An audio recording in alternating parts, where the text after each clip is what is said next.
नमस्कार दोस्तों, स्वागत है आपका हमारे YouTube चैनल जरधारी क्लास में। दोस्तों, मिडिवल हिस्ट्री यानी मध्यकालीन भारतीय इतिहास का आज ये लेक्चर नंबर 1 है और आज हम इसमें डिस्कस करने वाले हैं अरबों और तुर्कों के आक्रमण के बारे में।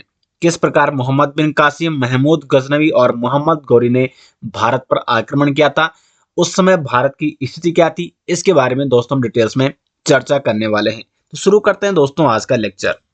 शुरुआत करते हैं दोस्तों अरबों के आक्रमण से। देखो, जो अरब आक्रांता थे ये भारत पर आक्रमण करने वाले प्रथम मुस्लिम आक्रमणकारी थे। प्रथम मुस्लिम आक्रमणकारी भारत पर आक्रमण करने वाले वो कौन थे? अरब थे। और अरबों के आक्रमण का जो स्रोत है, जो मुख्य स्रोत है, वो है चचनामा। अरब आक्रमण की जो हमें जानकारी मिलती है, ये जो मोहम्मद बिन कासिम के आक्रमण की जानकारी मिलती है, जब उसने सिंध पर आक्रमण किया तो उसका जो स्रोत है वो है चचनामा। बहुत ही महत्वपूर्ण पुस्तक है दोस्तों। तो सबसे पहले जो स्रोत है अरबों के आक्रमण का, स्रोत आपको जानना जरूरी है। इसके बारे में थोड़ा डिटेल्स में चर्चा करते हैं। चचनामा ये किस भाषा में लिखी गई है? तो ये लिखी गई है दोस्तों अरबी भाषा में। किस भाषा में लिखी गई है? अरबी भाषा में। लेकिन फारसी में जो इसका अनुवाद कराया गया, इसका फारसी अनुवाद वो किस व्यक्ति ने किया? कई बार इस प्रकार के प्रश्न एग्जाम में बनते हैं। तो अली बिन बुरककुफी, अली बिन बुरककुफी नामक व्यक्ति ने दोस्तों चचनामा का अनुवाद किया था अरबी से फारसी में, क्योंकि जो चचनामा थी मूल रूप से ये अरबी में लिखी गई थी। अब ये चचनामा अरबी में किसने लिखी, इसकी जानकारी इतिहास में पूर्ण रूप से नहीं मिलती है, लेकिन अरबी में ये लिखी गई है। और अरबी का फारसी अनुवाद किसने किया? तो वो किया अली बिन बुरककुफी ने। और चचनामा से हमें जानकारी मिलती है अरबों के सिंध पर यानी भारत पर आक्रमण की, विशेष तौर पर मोहम्मद बिन कासिम ने जब सिंध के राजा दाहिर पर आक्रमण किया था। अब हम जानते हैं दोस्तों कि किस प्रकार से अरबों ने भारत पर आक्रमण किया।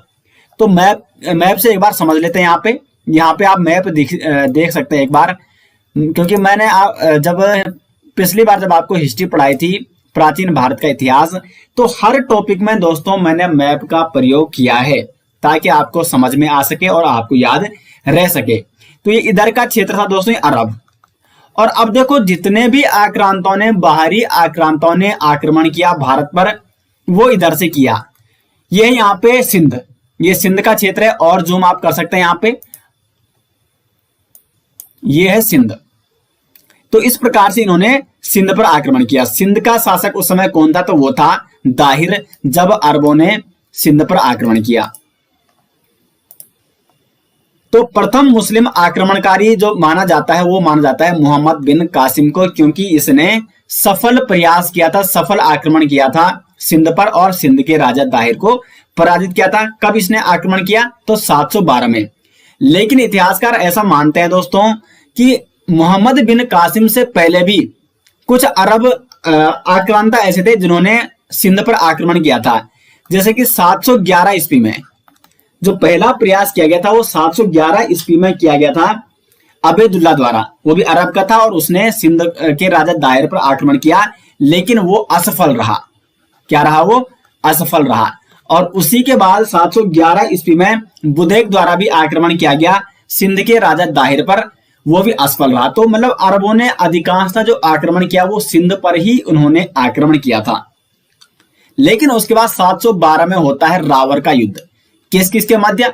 तो मोहम्मद बिन कासिम और सिंध के राजा दाहिर के मध्य। और मोहम्मद बिन कासिम सिंध के शासक दाहिर को पराजित करके सिंध पर क्या कर देता है? आधिपत्य कर लेता है। जो यहाँ पे सिंध का राजा दाहिर था वो एक ब्राह्मण शासक था और इसके पिता का नाम क्या था? तो इसके पिता का नाम था चच। और हमें अरबों के आक्रमण, जो अरबों ने आक्रमण किया सिंध शासकों पर, उसकी जानकारी हमें किससे मिलती है? तो चचनामा से मिलती है। और सिंध के राजा दाहिर के पिता का नाम भी क्या था? चच था। यहां तक दोस्तों आप क्लियरली समझ गए होंगे। तो मोहम्मद बिन कासिम और सिंध के राजा दाहिर के मध्य 712 में जो युद्ध होता है, उस युद्ध को किस नाम से जाना जाता है? महत्वपूर्ण है दोस्तों, वो है रावर का युद्ध, जो कि 712 में हुआ था। और इसका परिणाम क्या हुआ था? तो इसमें दाहिर पराजित हुआ था, जो कि सिंध का शासक था। अब यहाँ पे देखो अरब आक्रमण के क्या प्रभाव पड़े थे भारत पर। ये महत्वपूर्ण है, यहां से कई बार एग्जाम में प्रश्न बनते हैं। तो सबसे पहले यहां पे देखो, मोहम्मद बिन कासिम ने सर्वप्रथम जजिया कर लगाया था। जजिया कर क्या है दोस्तों? जजिया कर एक प्रकार का सुरक्षात्मक कर है। सुरक्षात्मक कर, जजिया कर किस प्रकार का कर है? तो यह है सुरक्षात्मक कर। और ये किस पर लगता है? तो गैर मुस्लिमों पर, जो मुस्लिम नहीं है, गैर मुस्लिमों पर यह कर लगाया जाता था। लेकिन गैर मुस्लिमों में भी दोस्तों 5 लोग ऐसे थे जिनको जजिया कर से छूट मिलती थी। 5 लोगों को छूट मिलती थी जजिया कर से। वो कौन कौन से लोग हैं? तो मैं आपको यहाँ पे बता रहा हूं, वो आपको नोट करना है। तो बच्चों पर नहीं लगता था, उसके बाद बूढ़े, फिर है विकलांग, उसके बाद चौथा आ जाएगा ब्राह्मण, और 5वां आ जाएगा दोस्तों महिलाएं। तो इन 5 लोगों को जजिया कर से छूट दी गई थी। जजिया कर एक प्रकार का सुरक्षात्मक कर था, ये गैर मुस्लिमों पर लगता था। और गैर मुस्लिमों में भी 5 लोगों को इसमें छूट दी गई थी। बच्चे, बूढ़े, विकलांग, ब्राह्मण और महिलाओं को जजिया कर नहीं देना पड़ता था, यानी इन 5 लोगों को इससे छूट दी गई थी। अब यहां पे आपको ये समझना होगा कि मोहम्मद बिन कासिम, क्योंकि प्रथम आक्रमणकारी था, ये मुस्लिम प्रथम आक्रमणकारी, और इसी ने सर्वप्रथम भारत में जजिया कर लगाया था। क्योंकि जो सिंध था वो भारत का हिस्सा है, तो सिंध पर जजिया कर लगाया मोहम्मद बिन कासिम ने। जब उसने सिंध के राजा दाहिर को पराजित कर दिया था, वहां पर आधिपत्य किया, तो उसके बाद सिंध पर सर्वप्रथम जजिया कर किसने लगाया? तो मोहम्मद बिन कासिम ने। और जो जजिया कर है, उसके बाद फिरोज शाह तुगलक, जब आप तुगलक वंश के बारे में मैं आपको पढ़ाऊंगा, वहां पे फिरोज शाह तुगलक के बारे में बताया जाएगा। तो ब्राह्मणों पर जजिया कर लगाने वाला प्रथम शासक कौन था? वो था फिरोज शाह तुगलक। देखो ये समझने वाली बात है यहाँ पे कि ब्राह्मणों पर जजिया कर नहीं लगता था, लेकिन ब्राह्मणों पर जजिया कर किसने लगवाना शुरू किया? तो फिरोज शाह तुगलक ने। उसके बाद अकबर आया, अकबर ने जजिया कर को पूर्ण रूप से समाप्त कर दिया था। लेकिन पुनः जब औरंगजेब शासक बनता है, तो औरंगजेब ने पुनः जजिया कर लगाया। और उसके बाद मोहम्मद शाह रंगीला, इसने पूर्ण रूप से जजिया कर को समाप्त कर दिया था। तो पूर्ण रूप से जजिया कर को किस शासक ने समाप्त किया? मोहम्मद शाह रंगीला ने। तो जजिया कर के बारे में ये सारे फैक्ट आपको मालूम होने चाहिए। वैसे जैसे जैसे आगे बढ़ेंगे तो वहां पे आपको जो भी शासक के बारे में आपको बताया जाएगा, अकबर हो गया, औरंगजेब, मोहम्मद शाह रंगीला, वहां पर भी इस चीज के बारे में आपको जानकारी दी जाएगी। उसके बाद खजूर की खेती शुरू की। खजूर की खेती शुरू करने का जो श्रेय जाता है भारत में, वो अरबों को ही जाता है। ऊंट का पालन भी इन्होंने शुरू किया था भारत में। और मोहम्मद बिन कासिम ने दिरहम नामक सिक्का चलाया था। मोस्ट इंपोर्टेंट है, कई बार एग्जाम में पूछा जाता है कि मोहम्मद बिन कासिम ने सिंध पर या भारत पर कौन सा सिक्का चलाया था? दिरहम नामक सिक्का सिंध पर, क्योंकि सिंध पर ही उसने आक्रमण किया था और वहीं पर उसने आधिपत्य किया था। तो ये था दोस्तों अरबों का आक्रमण। उम्मीद करते हैं कि काफी कुछ आपको यहाँ पे जानकारी मिली होगी अरबों के आक्रमणों से संबंधित, और जो भी यहाँ पे डिटेल्स थी वो मैंने आपको बता दी है। उसके बाद अरबों के बाद भारत पर किसने आक्रमण किया? तो वो किया तुर्कों ने। तुर्क आक्रमण जानते हैं हम किस प्रकार से भारत में होता है, और कौन कौन से तुर्क सरदारों ने या तुर्क शासकों ने भारत पर आक्रमण किया। एक बार दोस्तों यहाँ पे आप मैप भी देख सकते हैं। यहाँ पे देखो, ये जो मैप है ना, ये सिंध है, ये भारत का क्षेत्र है, और इस क्षेत्र पर तुर्क शासन करते थे। तुर्क जिस क्षेत्र पर शासन करते उसे कहा जाता गजनी क्षेत्र, इसलिए इनको गजनवी वंश के शासक या गजनी वंश के शासक भी इन्हें कहा जाता है। कई बार प्रश्न में बनता है एग्जाम में कि जो महमूद गजनी था वो किस वंश से संबंधित था? तो वो था गजनी वंश या यामनी वंश। यामनी वंश अक्सर पूछा जाता है, तो यामनी वंश से संबंधित था महमूद गजनी, या जो तुर्क सरदार थे, जो तुर्क शासक थे। तो गजनवी वंश का जो संस्थापक जिसे माना जाता है वो है अलप्तगीन, और अलप्तगीन का गुलाम कौन था? सुबुक्तगीन था। और भारत पर आक्रमण करने वाला प्रथम तुर्क शासक भी इसे माना जाता है। ये आपको नोट करना है। भारत पर आक्रमण करने वाला प्रथम तुर्क शासक। ठीक है दोस्तों, देखो गजनवी वंश का संस्थापक कौन था? अलब्तगीन। अलब्तगीन का गुलाम था सुबुक्तगीन। सुबुक्तगीन जिसने भारत पर आक्रमण किया था, और ये भारत पर आक्रमण करने वाला प्रथम तुर्क शासक था। इसने किस पर आक्रमण किया? तो हिंदू शाही राजा था जयपाल। जयपाल जो कि हिंदू शाही राजा था, और इसकी राजधानी कहां थी? इसकी राजधानी थी वहिंद पेशावर में। तो वहां पर इसकी राजधानी थी, और जयपाल पर इसने सर्वप्रथम आक्रमण किया था सुबुक्तगीन ने।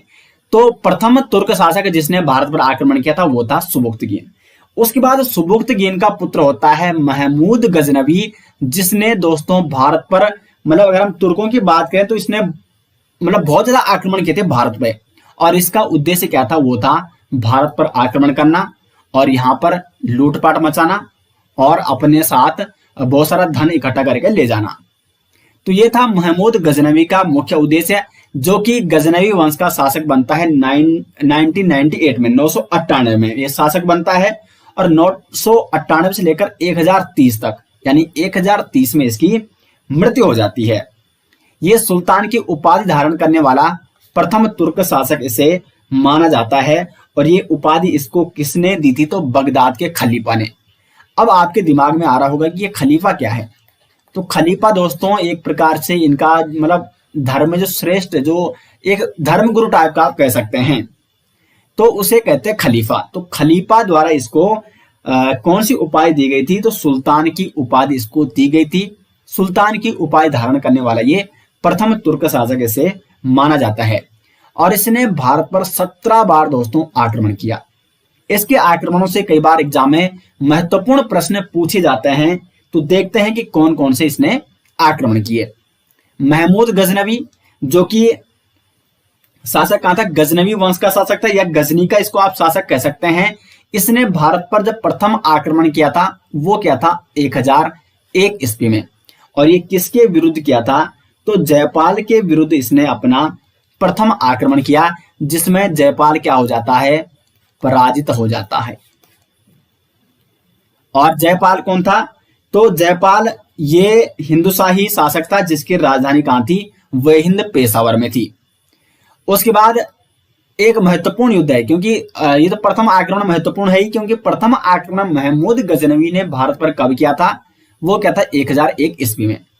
उसके बाद एक अन्य महत्वपूर्ण युद्ध है इसका, वो है वहिंद का युद्ध, जो कि 1008 और 9 के आसपास लड़ा गया था। और यह युद्ध हुआ था महमूद गजनवी और आनंदपाल के मध्य।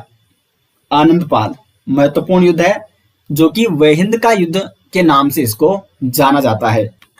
उसके बाद 1018 में इसने कन्नौज पर आक्रमण किया था, और सोमनाथ मंदिर का आक्रमण, जो कि सबसे चर्चित आक्रमण, सबसे महत्वपूर्ण आक्रमण माना जाता है, क्योंकि सोमनाथ मंदिर में देखो, मंदिरों में आपने देखा होगा अपार धन और अपार संपत्ति रहती है। तो इसने सीधा गुजरात में सोमनाथ मंदिर पर आक्रमण किया था, और जितने भी इसने आक्रमण किए थे, सर्वाधिक धन संपत्ति जो इसने लूटी थी वो यहीं से लूटी थी, सोमनाथ मंदिर से। तो इसलिए इसका सबसे महत्वपूर्ण आक्रमण था सोमनाथ मंदिर का आक्रमण, जो कि इसने 1025 में किया था। उसके बाद अंतिम आक्रमण था इसका, यानी 17वां आक्रमण, क्योंकि 17 बार इसने भारत पर आक्रमण किया था, वो उसने 1027 में किया था जाटों के विरुद्ध, और 1030 में इसकी मृत्यु हो जाती है। तो ये महमूद गजनवी के कुछ प्रमुख आक्रमण थे, क्योंकि कुल तो इसने 17 आक्रमण किए थे, लेकिन ये कुछ महत्वपूर्ण आक्रमण है जो बार बार एग्जाम में पूछे जाते हैं। सभी आक्रमण आपको नोट नहीं करने हैं, जो एग्जाम में बार बार पूछे जाएंगे वही मैं आपको यहाँ पे बताऊंगा। अब बात करते हैं कि महमूद गजनवी के साथ कौन कौन से प्रमुख अरबी लेखक आए थे भारत में, क्योंकि यहाँ से भी एग्जाम में प्रश्न बनते हैं। सबसे महत्वपूर्ण है अलबरूनी, जो कि महमूद गजनवी के साथ भारत में आया था। इसने एक पुस्तक लिखी है किताबुल हिंद, या इसको तहकीकात ए हिंद भी कहा जाता है।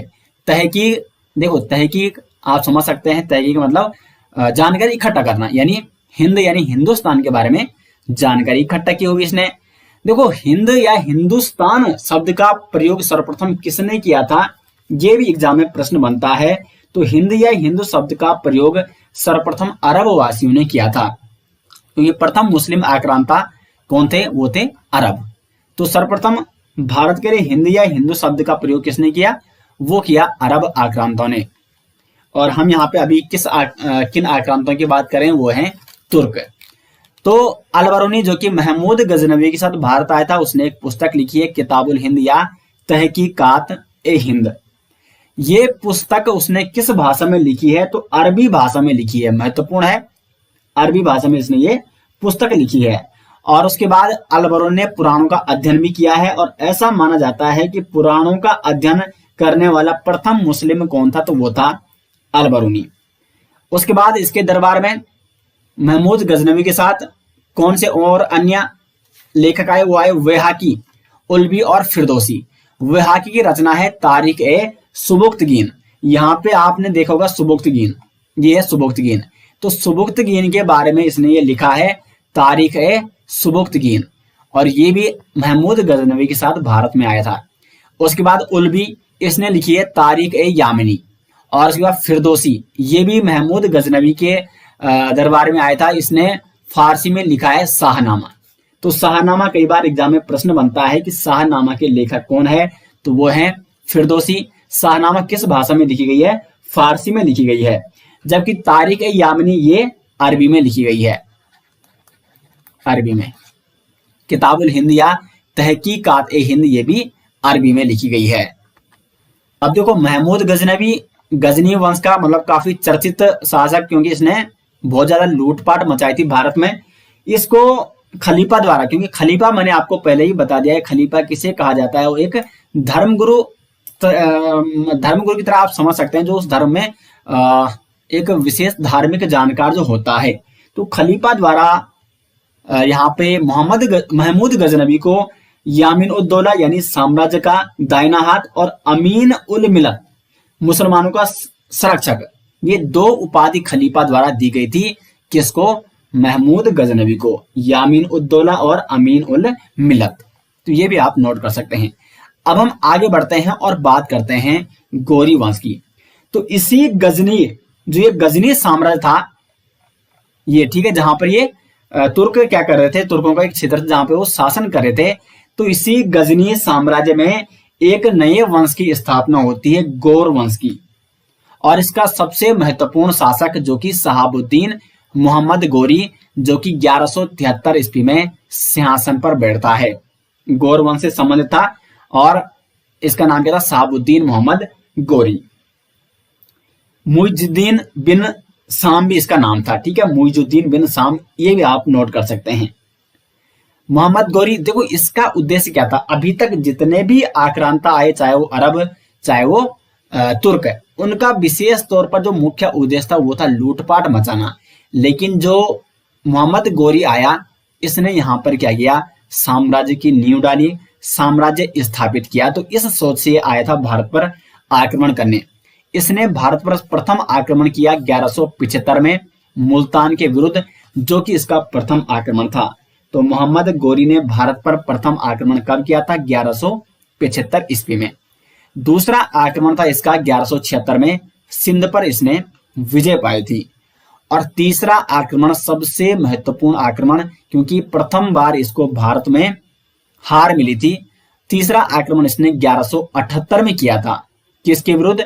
गुजरात का शासक था भीमदेव द्वितीय, इसके विरुद्ध तीसरा आक्रमण किया था मोहम्मद गौरी ने, जिसमें मोहम्मद गौरी को पराजय हुई थी। अब यहाँ पे देखो, भीमदेव द्वितीय ये किस वंश से संबंधित था? क्योंकि महत्वपूर्ण है। भीमदेव द्वितीय था चालुक्य वंश से, चालुक्य वंश से संबंध था भीमदेव द्वितीय का। भीमदेव द्वितीय का एक और नाम भी है, क्योंकि कई बार एग्जाम में भीमदेव द्वितीय न आकर के आता है मूलराज द्वितीय, मूलराज द्वितीय। तो तीसरा आक्रमण गौरी ने किसके विरुद्ध किया था? मूलराज द्वितीय यानी भीमदेव द्वितीय के मध्य, जिसमें यह पराजित हो जाता है। क्योंकि इस युद्ध में जो भीमदेव द्वितीय की माता थी नायिका देवी, माता का नाम क्या था? नायिका देवी। इन्होंने काफी अच्छी रणनीति बनाई थी, जिसके कारण मोहम्मद गौरी को पराजय हासिल हुई थी। उसके बाद यहाँ पे होता है शुरू तराइन की लड़ाई, काफी महत्वपूर्ण है तराइन की लड़ाई।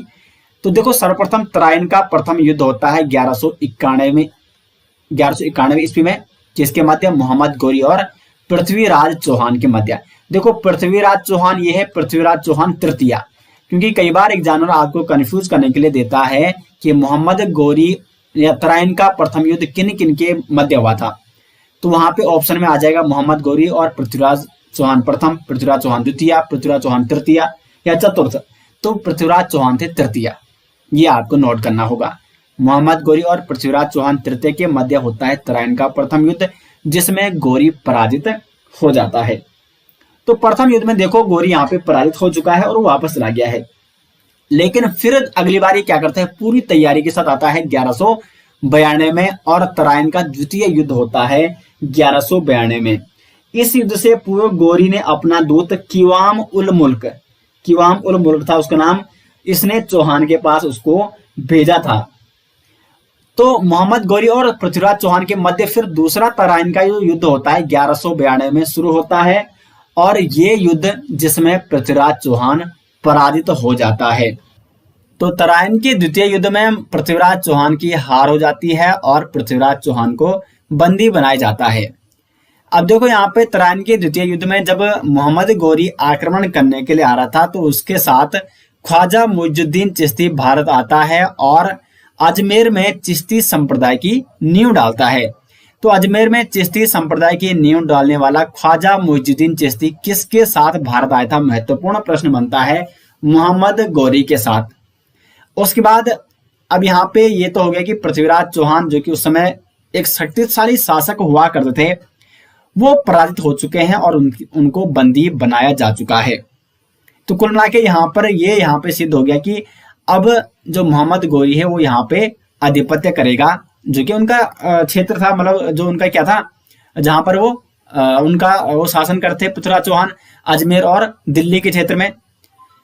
अभी मैं यहाँ पे मैप के माध्यम से आपको बताऊंगा कि किस प्रकार से मोहम्मद गोरी ने कौन कौन शासकों के साथ युद्ध किया और उनका जो उनका शासन क्षेत्र था, जो उनका राज्य था, वो कहां कहां पर था। उसके बाद चंदावर का युद्ध होता है गोरी और जयचंद के विरुद्ध, क्योंकि जो तराइन का द्वितीय युद्ध था उसमें पृथ्वीराज चौहान की हार का सबसे महत्वपूर्ण कारण जो था वो था जयचंद, क्योंकि जयचंद ने उस समय मोहम्मद गोरी का साथ दिया था। जबकि देखो प्रथम युद्ध में तो पृथ्वीराज चौहान को जीत मिली थी, क्योंकि पृथ्वीराज चौहान एक शक्तिशाली शासक थे, इनकी सेना काफी शक्तिशाली हुआ करती थी, लेकिन फिर भी तराइन के द्वितीय युद्ध में इनकी पराजय का जो मूल कारण था वो था जयचंद। आजकल भी जयचंद का उदाहरण दिया जाता है। तो उसके बाद चंदावर का युद्ध 1194 में जयचंद ने जबकि गोरी का साथ दिया था, लेकिन 1194 में गोरी और जयचंद के मध्य युद्ध होता है, जिसे चंदावर युद्ध के नाम से जाना जाता है। और जो जयचंद था वो था कन्नौज का शासक। अब तो ये किस वंश से था जयचंद, ठीक है, इसका वंश कौन सा था, वो था गहड़वाल वंश। जयचंद का वंश कौन था, गहड़वाल वंश, और ये इसका राज्य कौन था, कन्नौज का शासक था जयचंद। तो कन्नौज पर भी विजय पा लेता है गोरी, क्योंकि कन्नौज के शासक जयचंद को पराजित करके चंदावर के युद्ध में, इसमें जयचंद पराजित हो जाता है, गोरी विजयी हो जाता है। उसके बाद जो गोरी होता है वो क्या करता है, वापस चला जाता है अपने गौर प्रदेश, और यहां पर वो किसको बिठा देता है, तो जो उसका गुलाम था कुतुबुद्दीन ऐबक, क्योंकि गुलाम वंश में हम इसके बारे में अभी आपको डिटेल्स में बताएंगे। उसके बाद पुनः गोरी वापस आता है। तो अंतिम आक्रमण जो था गोरी का भारत में वो था 1206 में, खोखरों के दमन को इसने रोका था वहां पे। तो खोखरों के विरुद्ध इसने अपना अंतिम आक्रमण लड़ा था भारत में। उसके बाद इसकी मृत्यु हो जाती है 15 मार्च 1206 को दमयक नामक स्थान पर इसकी हत्या कर दी जाती है। तो यह था गोरी का इतिहास, और किस प्रकार जो मोहम्मद गोरी था उसने यहाँ पे भारत पर आक्रमण किया, किस प्रकार उसको शुरुआत में कई बार पराजय भी मिली, लेकिन अंतिम बार मतलब अंतिम समय में जब यहाँ पे जयचंद जैसे शासकों ने उसका साथ दिया था, विदेशी आक्रांताओं का साथ दिया था, तो विदेशी आक्रांता यहाँ पर भारत पर आधिपत्य करने में उनको सरलता मिली थी। इसके बाद देखो गौरी की मृत्यु हो चुकी है, लेकिन गौरी ने यहाँ पर शक्तिशाली शासक पृथ्वीराज चौहान को हराया था और वहां पे अपने जो गुलाम थे उस कुतुबुद्दीन ऐबक उसको वहां पे बिठा दिया था।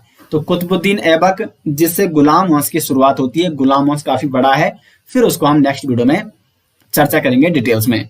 कुतुबुद्दीन ऐबक, उसके बाद उसके जो भी उसके बाद शासक हुए वो हम डिटेल्स में नेक्स्ट लेक्चर में चर्चा करेंगे।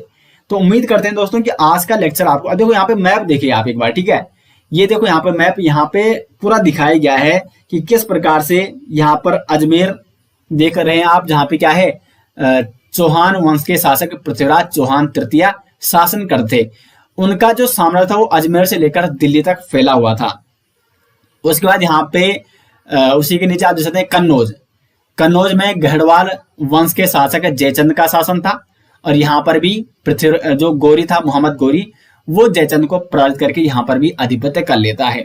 नीचे आप देख सकते हैं यहाँ पे गुजरात में चालुक्य शासक भीम द्वितीय यानी मूला द्वितीय का शासन था, लेकिन यहाँ पर गौरी को पराजय हासिल होती है, पराजित हो जाते हैं गौरी किसके द्वारा, तो मूला द्वितीय उसे पराजित कर देता है। तो ये मैप के माध्यम से भी आप इस प्रकार से समझ सकते हैं।